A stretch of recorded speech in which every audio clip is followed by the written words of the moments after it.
We need a new system. We need a new society. We need to demand that which may have sounded impossible even a few weeks ago, but is not only realizable, but an imperative necessity.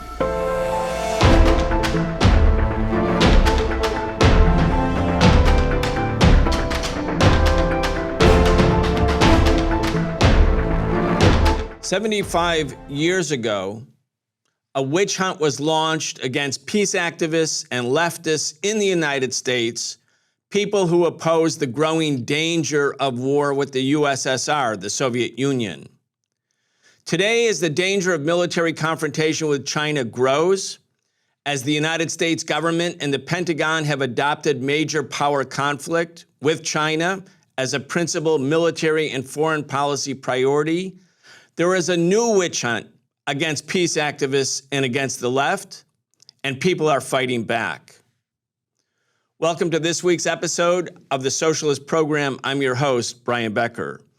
Today we're talking with Manolo De Los Santos. He's the co-executive director of the People's Forum in New York City, and also with Vijay Prashad, executive director of the Tricontinental Institute for Social Research. He's the chief editor of LeftWord Books, a prolific author, most recently publishing a new book with Noam Chomsky called The Withdrawal: Iraq, Libya, Afghanistan, and the Fragility of U.S. Power. Manolo, Vijay, welcome back.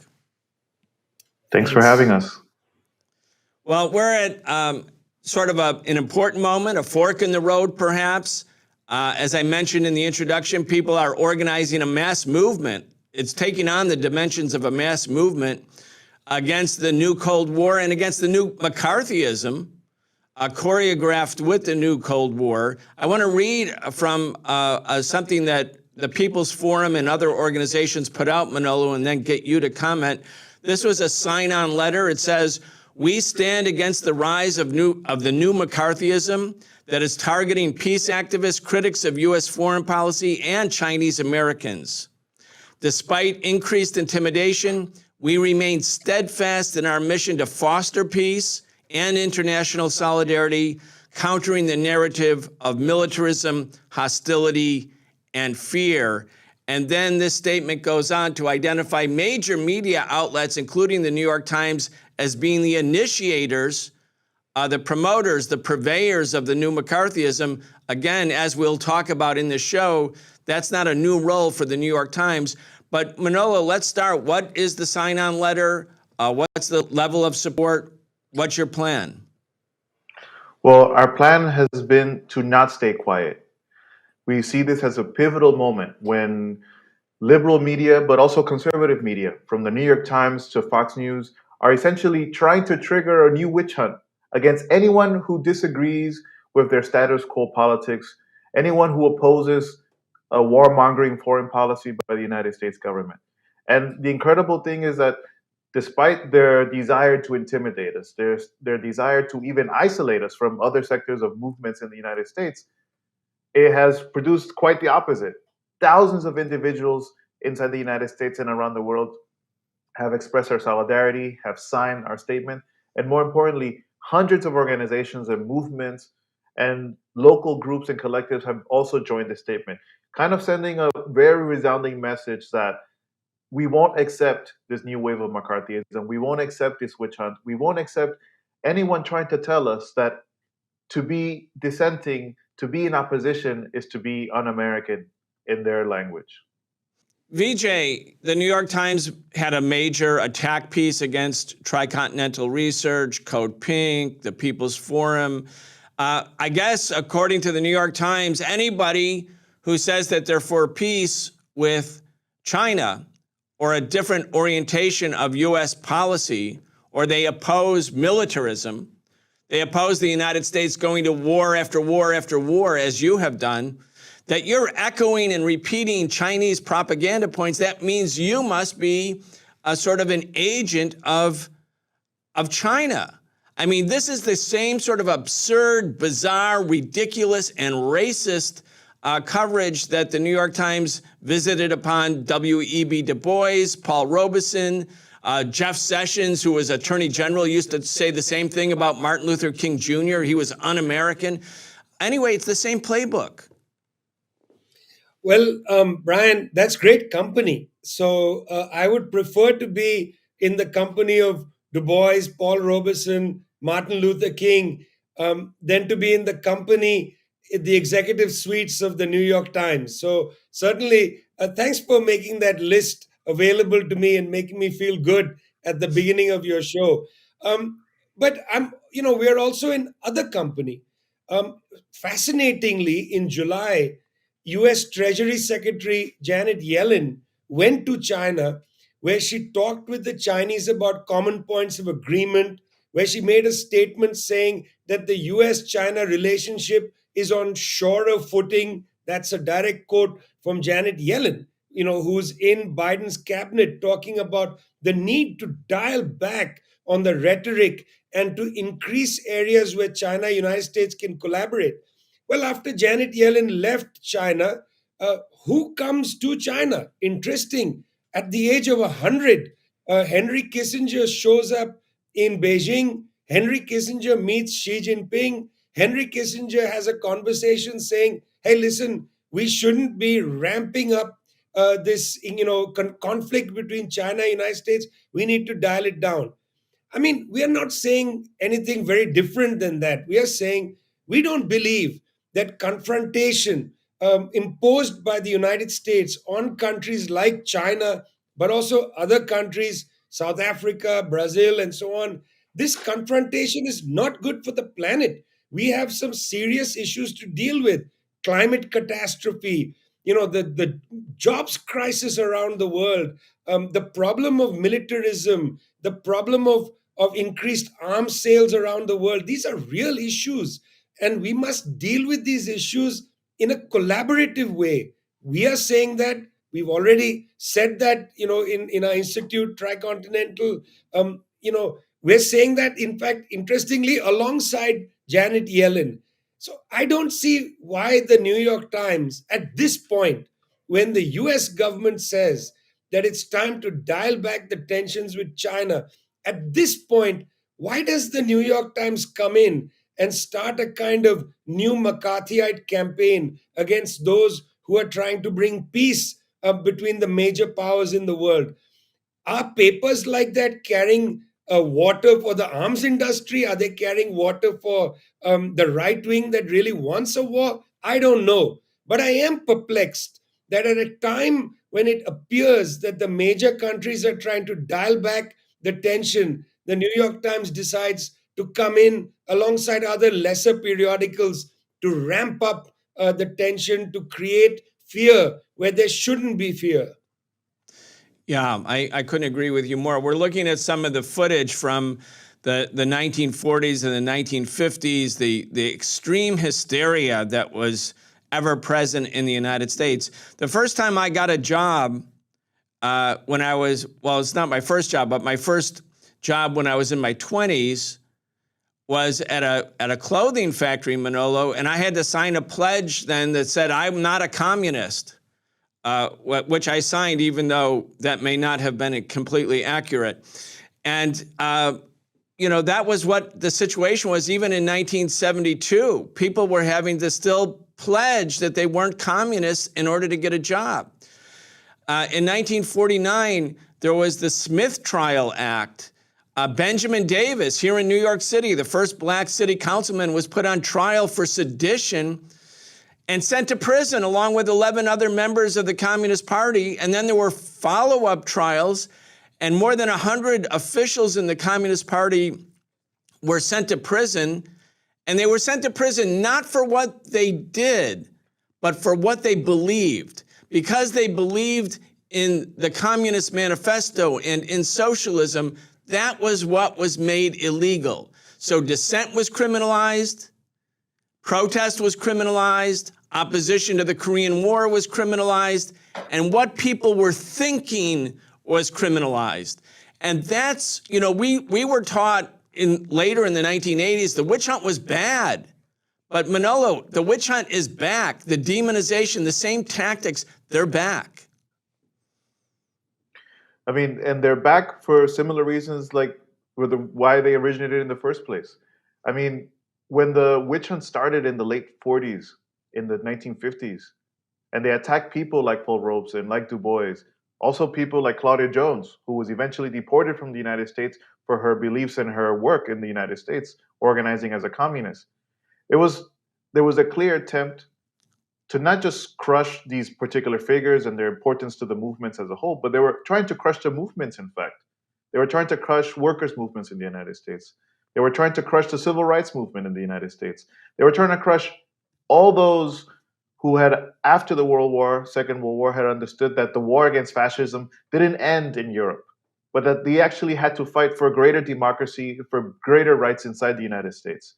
And I think today, we're nowhere even near the strength or the possibilities of the movements of the past, but clearly the fact that there are millions of young people who in 2020 rose up in rebellion against the racist structures of the United States, who rose up against white supremacy, who today are actively questioning why this democracy exists, but only in the benefit of a few. Why do we continue to live in a society that sanctions police brutality? Why do we continue to live in a society that takes away abortion rights from more than half of our population? Why do we continue to live in a society where poverty is the norm and there always seems to be lacking for the majority of us?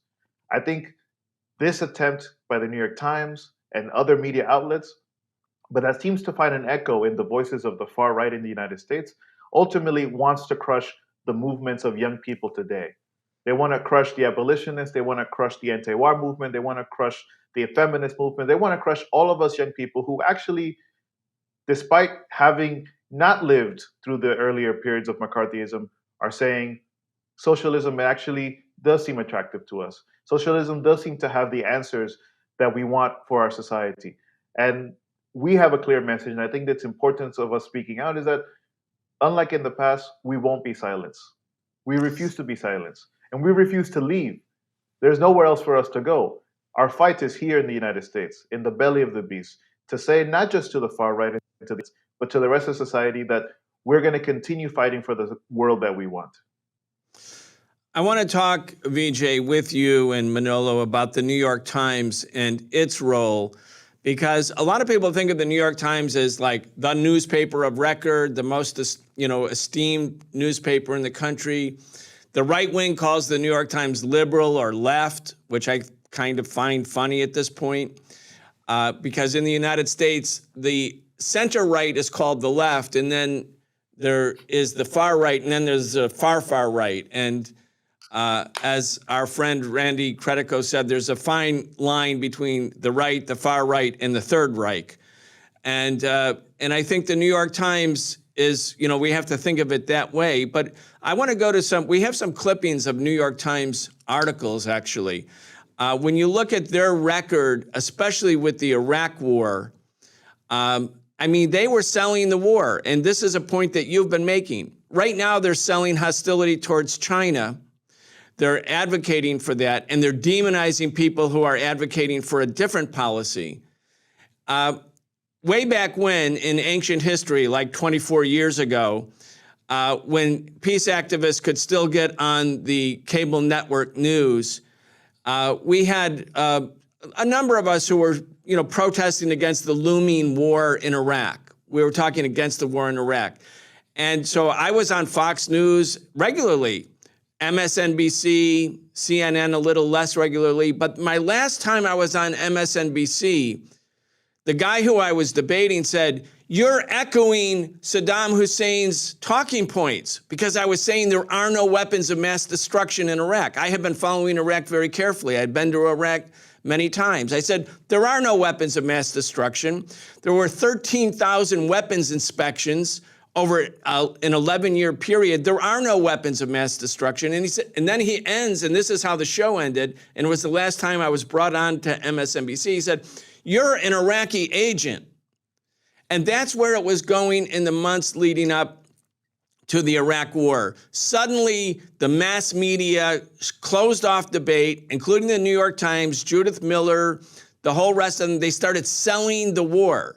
And that's what's happening now, and that's why the quote, new McCarthyism, where if you talk against the war, you're an agent of China, like we were agents of Saddam because we didn't want war with Iraq. Well, it's really interesting that you said, put it that way. Let's go back briefly to the question of Iraq.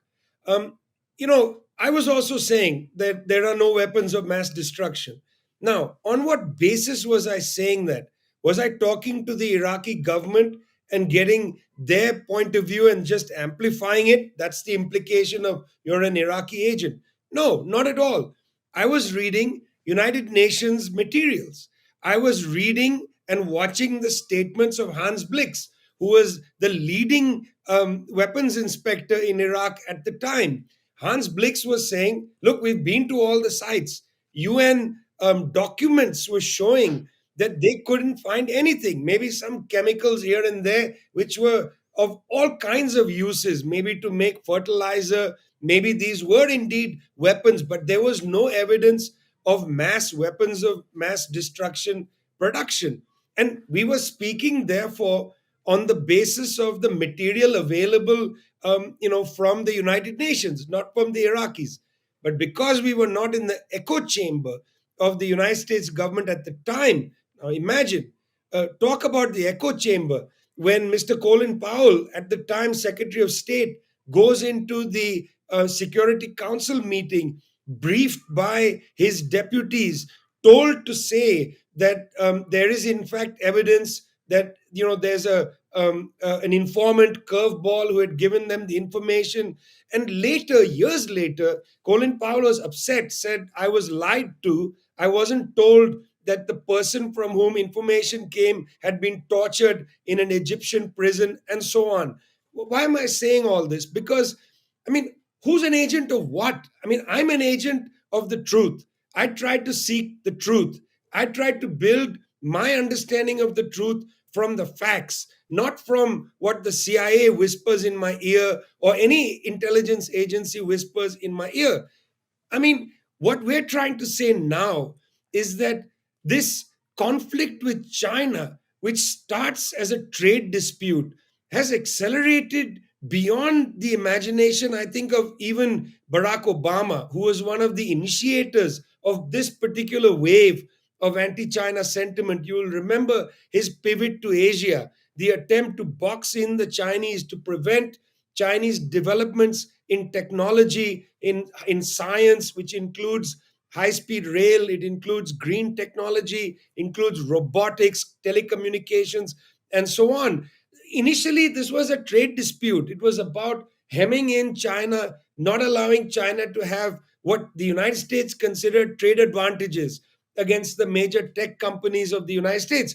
I'm not sure these trade advantages were produced by China in any other way than by basic commerce. They were out bargaining Western telecommunications companies in many parts of the world. But what begins as a trade dispute escalates rapidly into a dispute around security, war, Taiwan, red lines, Xinjiang, and so on.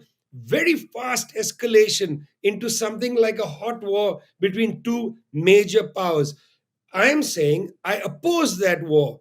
Now, in saying you're opposed that war, based both on the facts of what the dispute started in and based on the fact that a war between the United States and China would be catastrophic for the planet, which is already experiencing its own catastrophes. China is not Iraq. China is a country of 1.5 billion people with a ability to defend itself with nuclear weapons. China is not Iraq. If the Iraq war had an element of catastrophe, this is at a much greater scale, much greater quality of destruction. In saying that we oppose the war, we are being called agents of China for no reason. One of the things that they keep saying is that we are in contact with people in China. Yes, I run a research institute, an international research institute. I am in contact with scholars, research institutes around the world. There is no legal basis to say you shouldn't talk to people in another country. During the most dangerous point of the Cold War, scholars in the United States were in direct contact with scholars in the USSR. That's a productive thing. Human beings need to be in touch with each other. We need to encourage more contact, not less, not demonize contact. What the New York Times is doing, and what I find particularly offensive, is not only lighting the candle under the war makers, but it's also sending a message out there that contact with Chinese people is somehow dangerous. Don't be in touch with Chinese people. That is going to intensify anti-Chinese sentiment. And you know that all evidence already suggests that this kind of attitude creates attacks against Chinese Americans, Chinese people in parts of the West, a very dangerous situation. And I'm ashamed of the New York Times for going in that direction. I want to also mention I would say the profoundly racist character of this demonization campaign, Manolo. I mean, the New York Times, they're looking for people all over the world who they say are echoing and repeating, these are very specific kinds of words, Chinese talking points. Like, for instance, Africans and African countries might get a better deal doing business with China than they would from the countries that colonized Africa. Now, the better deal might not simply be because one entity, China, didn't colonize Africa and the other countries did. It may be because it's a better deal. It may be because it's not trying to get maximum profits for Chinese corporations, that China's agenda may be access to resources, have sustainable relationships with countries that have natural resources. In other words, not getting top dollar for every transaction. So for a country in Africa or countries in Africa or companies in Africa, they might think, yeah, I'll do business with China instead of the United States, or I'll do business with both. And now the New York Times is saying if Africans say they don't have a colonized relationship with Africa, or that the deals they get might be better deals, then they are echoing and repeating Chinese talking points, as if Africans could not make up their own minds about what's a good deal and what's not a good deal. I mean, it's this kind of profound racism that envelops the entire demonization campaign. So as Vijay put it, Asian Americans right now are getting beaten up on the streets. Chinese researchers are being investigated, like in World War II when the Japanese population was sent to concentration camps. If you're Asian or Chinese, you're suspect. And then Africans, if they say, look, we want a better deal for Africa, and that might be with China in some instances, they too are just dupes of China. It's racism. I mean, this racism that is so profound and I would say systemic to North American culture, politics, to its media, including the New York Times over the years. When it makes these claims, for example, I often think, why is it that Africans can't make decisions for themselves? Why is it that Africans, and I would say not just Africans, but Latin Americans or anyone, can actually determine what the best deal is? Regardless of whether China's deals are the best or not, I actually think that the peoples of the third world have enough experience, have a profound experience of actually dealing and trading with the US to know that ultimately, in the past centuries, what has trade with the US actually left us? It's left us in a permanent debt crisis where our countries are not able to even develop on their own terms, are in fact forced to continue to not even pay the debt, but to continue to force to be paid the interest of their debts over long periods of time, where our countries are forced to even cut their own budgets in order to pay for the interest of debt. All we know about trade with the US and the major European powers is the continued presence of their military bases on our territories around the third world. So the fact that after all of this experience, the peoples of the third world can't have the capacity to make a decision on their own is ludicrous. And I think, again, this is informed by the persistent racism of media platforms like the New York Times and many others, those who consider themselves liberal, but liberal only to the point of literally not seeing the realities in front of them. And I think this New York Times article in particular, but many others, have precisely lacked facts. They have precisely lacked a concrete understanding of the reality in which the rest of the world lives in. I would say, and I would go further to add that the positions that we hold that are for peace, that are for engagement with China, that are for engagement with other countries around the world, that are opposed to sanctions, are the opinions of millions of people around the world. If you were to go to South Africa, if you were to go to Nigeria, some of the most populous countries on the African continent, you ask everyday people on the street, what is their opinion of China? Most people would have a favorable opinion. And not only that, people would be in a majority opposed to US foreign policy, not just against China, but against the rest of the world. I think that is remarkable. That's why, as much as the New York Times wants to, create factless accusations and allegations that are only based on innuendo, I feel comforted in the fact that I am in a generation and a moment in history where the majority of humanity is standing on the right side, where the majority of humanity actually believes that war can't be the path or the solution to our problems, and that it's better to live in a world where there are powers like China and Russia that actually offer an alternative, a possibility of being able to choose, rather than the hegemonic power of the United States that never allows us to think, doesn't think that we're capable, thinks that we're actually idiotic and can't make decisions for ourselves. Yeah, Vijay, we were running those headlines from the New York Times. I wouldn't mind putting them back up on the screen here. They're like, to stop Iran's bomb Iran. Bomb Syria, even if it's illegal. Bomb North Korea before it's too late. From Iraq, lessons for the next war. The world, all aboard, America's war train is leaving the station. Bombing Iraq isn't enough. How to choke Iraq. The case against Iraq. Radioactive materials found at a test site near Baghdad. That was another Judith Miller story right before the invasion, the illegal invasion in 2003. I mean, when you look at those headlines, yeah, a lot of them are opinion pieces, but those are the New York Times picks the headlines. Just think if China's Daily had articles that said, to stop somebody's bomb, let's bomb them. Bomb Syria, even if it's illegal. Bomb North Korea before it's too late. If China talked the way the New York Times talked, if Russia media talked this way, we would consider that to be clear evidence that these states are addicted to war, addicted to militarism, infected with hubris and arrogance and racism. And yet in America, it's normal. This is the thing that Americans are so used to being propagandized and so used to the demonization. And after the demonization, like after the Iraq war, everybody said to each other, let's not let that happen again.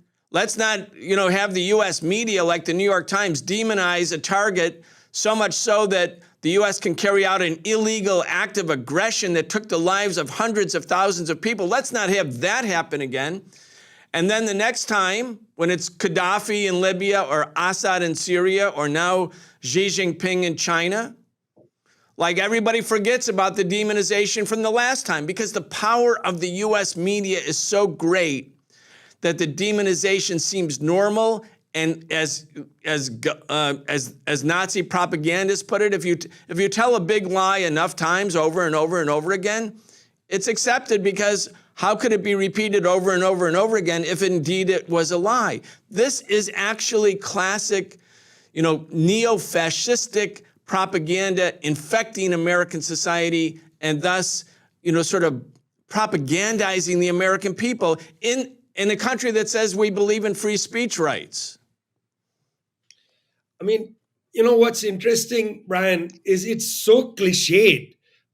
You first pick a country and say that this country is the enemy for a host of reasons that are often not declared publicly. They are not going along with our oil policy, or they're not allowing us to dominate the tech sector, or for whatever reason underlies the dispute. Forget that. Take a country, start demonizing it. Say that the leader is a monster. Gaddafi is a monster, Assad is a monster, Xi Jinping is a monster, then put out there this slogan: Assad must go, Gaddafi must go, Saddam must go, Xi Jinping must go, and so on. Um, Once you've done that, you've basically brought public opinion through the mighty Wurlitzer, as they used to say, the great music machine of the US media. You repeat this slogan: X must go, Y must go, and so on. And then that weaponizes the discourse into war. Exactly. Happens all the time. Very interestingly, there's another cliche, Brian, that I wanted to put on the table. And that's the cliche about China. Let's go back to why the term neo McCarthyism or the new McCarthyism is appropriate now. There are punctual moments in US Chinese history where the US political class has turned on China because China has done something that it should not have done. It has, in some way, defied the United States' allowance to countries in the third world. There are punctual moments when the US turns against China.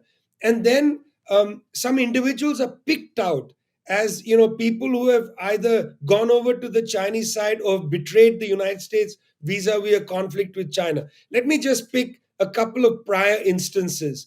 In the 1950s, after the People's Republic of China was established in 1949, 1950s, there was a big discussion in the United States which could be summarized around three words: who lost China?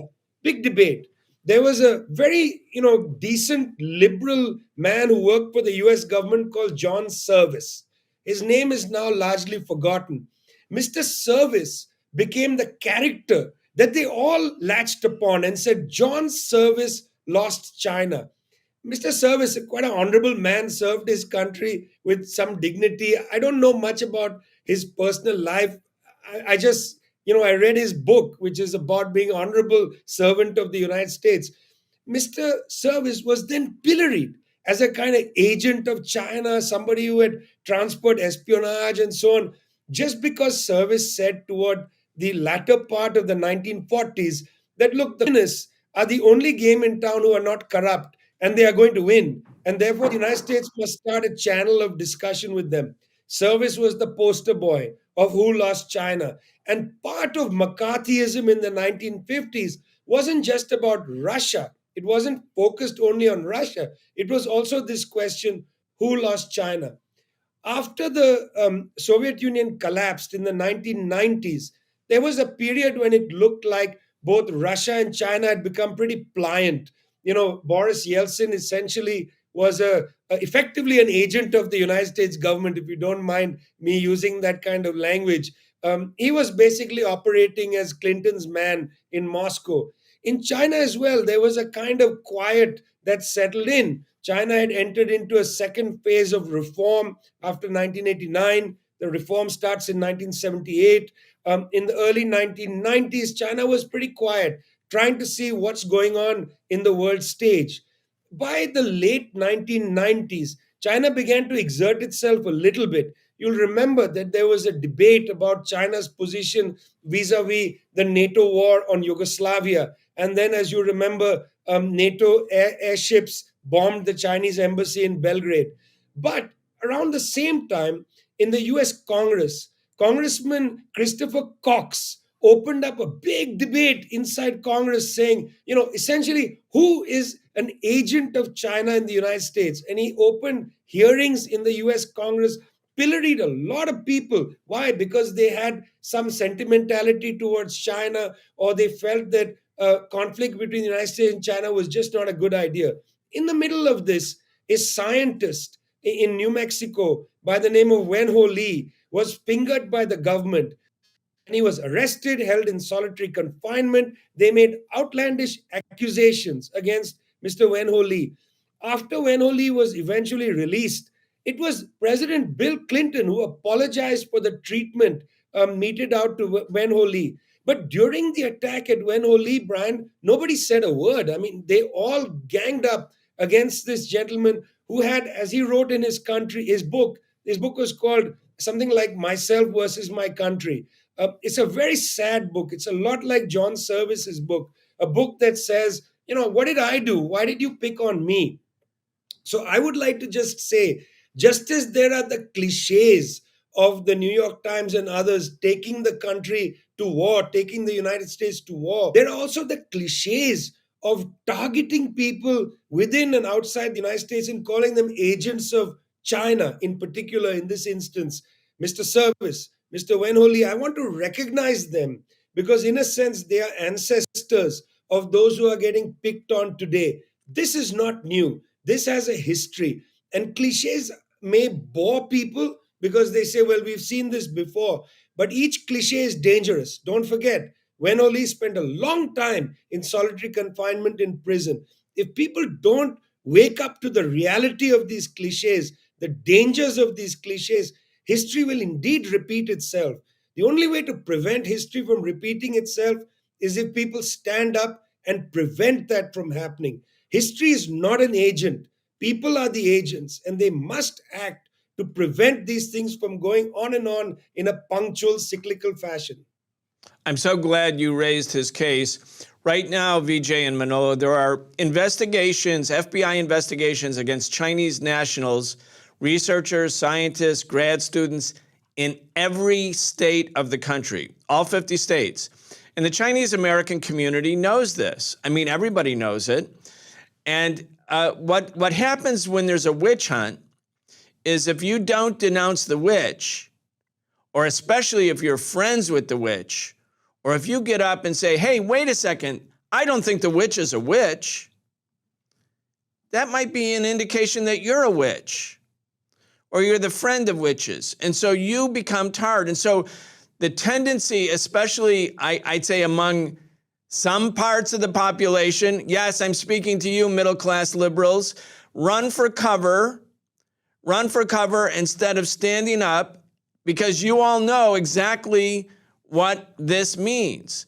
When you target a people, when you create a witch hunt and a hysteria, not only are Asian and Chinese people subjected to violence and false investigations, but people shun other people. There's the shunning that takes place. This is not comporting with what our notions of democracy are. If you say to everybody, yeah, you have the right to speak out. You have the right to say, I disagree with the United States government. I think there should be peace with China. And by the way, yes, I do think China's made some significant scientific, technological, and environmental advances. If you're afraid to say those things because you're going to be told or labeled that you're echoing and repeating Chinese propaganda points, if you self-censor, you become the enemy of democracy too. The only way to maintain free speech is to fight for free speech. We tell our kids, oh, this is a cherished right. This is something that makes America exceptional. Well, American free speech rights have been under attack from the get-go. I mean, tell Martin Luther King or Rosa Parks about free speech rights. They had to fight for it. And today we honor Dr. Martin Luther King. We take that day, his birthday off. We honor him. Well, during the Montgomery bus boycott, his house was blown up twice.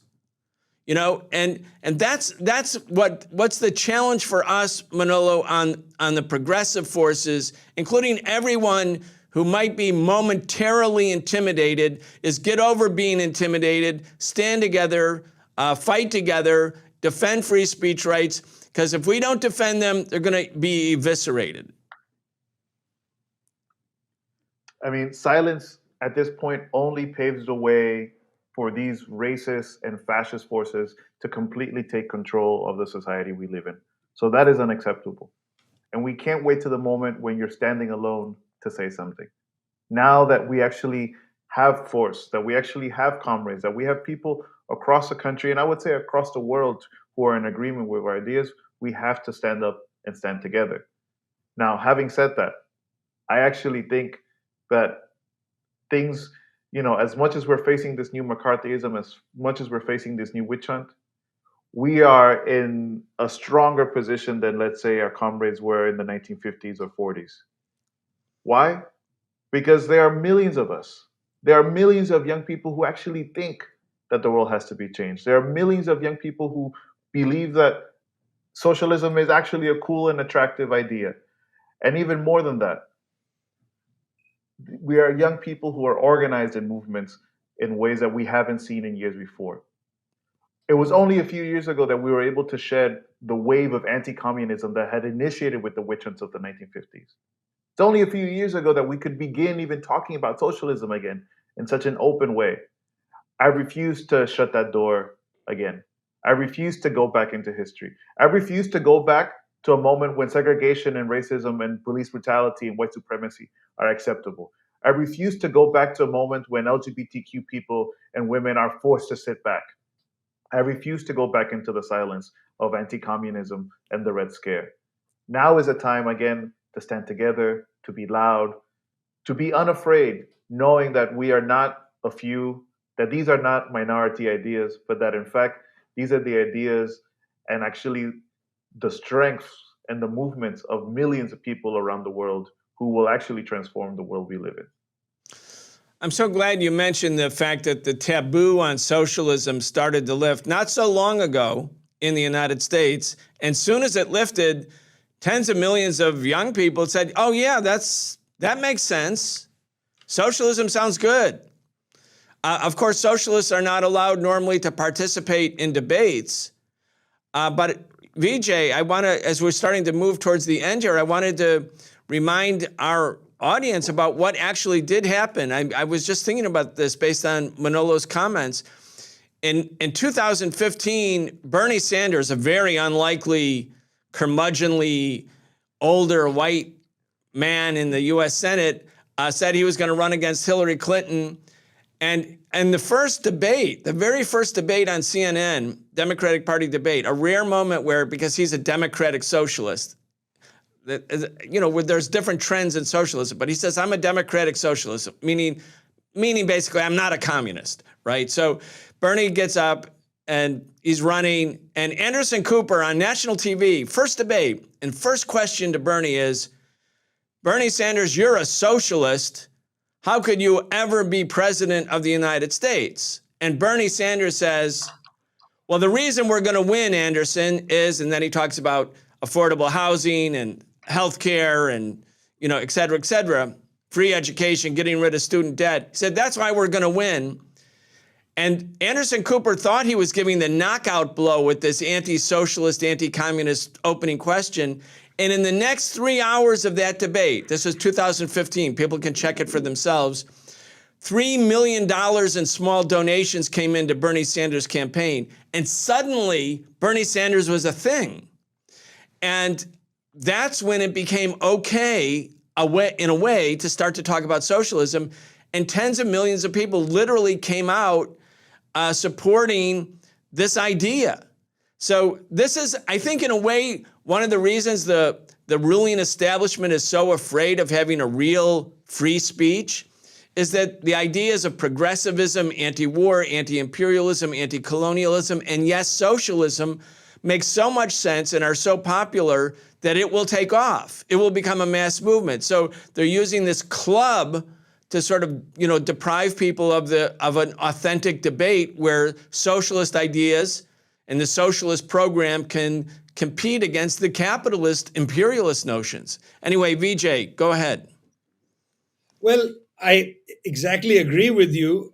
I would like the New York Times to open its opinion page to people like us so we can have a debate and a discussion with the readership and with the editorial team about what kinds of ideas we have. Rather than pillory us, why don't they discuss and debate us? When I was a young person, we used to laugh, and in the middle of our cliched debates, we would say, my opponent uses the lamppost not for illumination, but for support. And in a way, I would say that that's what the New York Times is like. It's a place where a drunk leans against it for support and doesn't use the light to read by. Let's have a debate. I send out from Tricontinental a newsletter every week. The newsletter reaches over 1 million readers. On the 11th of August 2022, exactly a year ago, the newsletter had a headline. And the headline was quite simple. The headline was, can we have an adult conversation about China? And I proceeded to talk about what an adult conversation about China would look like. Let me take this opportunity, Brian, to ask the editors of the New York Times if we can have an adult conversation about China. I'm willing to have a conversation in their opinion pages. I'm willing for them to ask me a set of questions about what I believe regarding China and US relations, as long as it's a discussion about what I think about China. If they cast aspersions at my character, or if they ask questions like that, they've walked away, in a way, from the real conversation. Let's talk about the role of China today. Let's talk about why people in the global south don't share the opinions of the New York Times regarding China or Chinese policy. Look, nobody's saying China is utopia and nothing is wrong with it. These are people trying to build a society, trying to live in the world. Obviously, there are a lot of problems with China. But when do those problems rise to the level of alarm? There are problems in the United States. There are more people per capita incarcerated in the United States than anywhere else in the world. Any US city has lots of homeless people. The disregard for poorer people in the United States is cavalier. Is that genocidal? Do we use terms like genocide to discuss that? No, I would like to have an adult conversation about the United States. I don't want to throw around, juvenile statements to try to pillory the US. Let's have a real conversation. Is there the possibility to change the balance of forces so that poverty and homelessness isn't a normal thing in the United States? Let's have that discussion. So, again, I'm open to having a real conversation, but these people are not interested in a conversation with us. I fear that we live on two planets. They would like us to disappear. And in a sense, that's a kind of ideological disregard that they have for people who come from the kind of premises that I come from, you come from, and others. There's an ideological disregard, and that's too bad. It actually hurts the culture. US culture is damaged by this kind of narrowness. Cultures are made vibrant and enriched when people have the guts to have really difficult conversations about difficult issues in the world. When you try to shut down the conversation by pillorying people, you're damaging your own culture. Manolo, we saw some footage during the course of our discussion today of Bill Gates. He's meeting with Xi Jinping, and it's considered kind of okay because Bill Gates is not part of the anti-war movement. He's not part of the movement against colonialism. He's part of the, standard big capitalist class. And so it's kind of okay for him to talk to China. But if leftists or anti-imperialists or anti-war people, peace activists, talk to China, or even say, like Bill Gates does, that there should be better relations, not worse relations between US and China, then these forces get targeted, demonized. You are a principal organizer of the campaign that's called McCarthyism is Back, Together We Can Stop It. That's where we started this interview. This is where I want to end it. I want to ask you to tell the audience if you agree with what we're saying here, if you think the New York Times and the other vehicles of mainstream corporate-owned media whipping up a hysteria against China is not a good idea. If you think a new witch hunt against the left is a bad idea, join us or join this campaign. How do they do it? I'm going to give you the final word. Thank you, Brian, for inviting me to give the final word. Ultimately, we are not white philanthropists trying to perpetuate the horrible system of capitalism and its violence and terror against our people all over the world, and including inside the United States. We are, in fact, young people, organizers, leaders of different movements, not just in the People's Forum, but across the United States, who clearly understand that they are trying to repeat history, but we won't allow them.